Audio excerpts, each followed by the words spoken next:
Center za varovanje in zaščito med drugim skrbi tudi za varnost tujih visokih predstavnikov držav in njihovih delegacij, ki pridejo na uradni obisk v Slovenijo.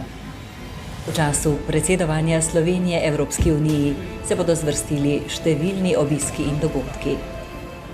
Vsak tak mednarodni dogodek na najvišji ravni z vidika varnosti skrbno načrtujemo ter izvajamo in nadziramo celotno varovanje. Ob tokratnem srečanju voditeljev procesa Brdo-Brioni smo varovali dogodek, ki se ga je udeležilo kar 9 predsednikov tujih držav. Pri tem smo tesno sodelovali tudi s protokolom Republike Slovenije in kabineti varovanih oseb. Tak dogodek varujejo tako uniformirani policisti, kot tudi policisti specialisti, varnostniki v civilnih oblačilih. Prepoznali jih boste po značilni slušalki v ušesu in budnem očesu, ki skrbno nadzoruje okolico. Policist-varnostnik je oseba, ki je za varovano osebo pripravljena dati tudi življenje, kar v praksi pomeni, da mora najprej zavarovati varovano osebo, šele potem sebe. V primeru napada uniformirani policist najprej zavaruje sebe in šele potem odgovori na napad.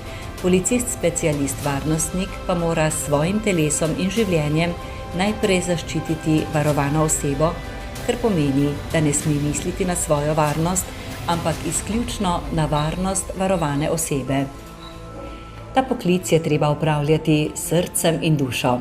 Zanj je treba živeti, saj gre za specifičen način življenja. V Sloveniji policija varuje predsednika države, predsednika vlade, predsednika državnega zbora, ministra za zunanje in notranje zadeve ter ministra za obrambo. Policist-varnostnik mora obvladovati stresne situacije in mora biti vedno pripravljen, da se lahko odzove pametno, preudarno in v skladu z zakonom. Zgolj preprost premik varovane osebe, še zlasti v gruči ljudi, je lahko za varnostnika stresna situacija. Nikoli ne veš, kako se lahko določena oseba odzove. Morda kdo zgolj slučajno pride mimo in ne vemo, kdo je, zato moramo biti pripravljeni na vse scenarije. Nemalokrat smo v situaciji, da nas ljudje pri delu vidijo, je pa vendarle večina našega dela prilagojena temu, da se poskušamo zliti z množico, tako da nas ljudje ne opazijo.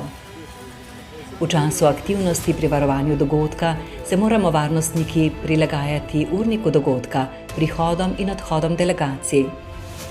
Naj kot zanimivost povemo, da smo imeli pred časom ob obisku predsednika Rusije z ruskimi varnostnimi službami veliko treninga, saj nam je ruska varnostna služba v celoti prepustila varovanje predsednika Rusije, kar se zgodi v le malo državah.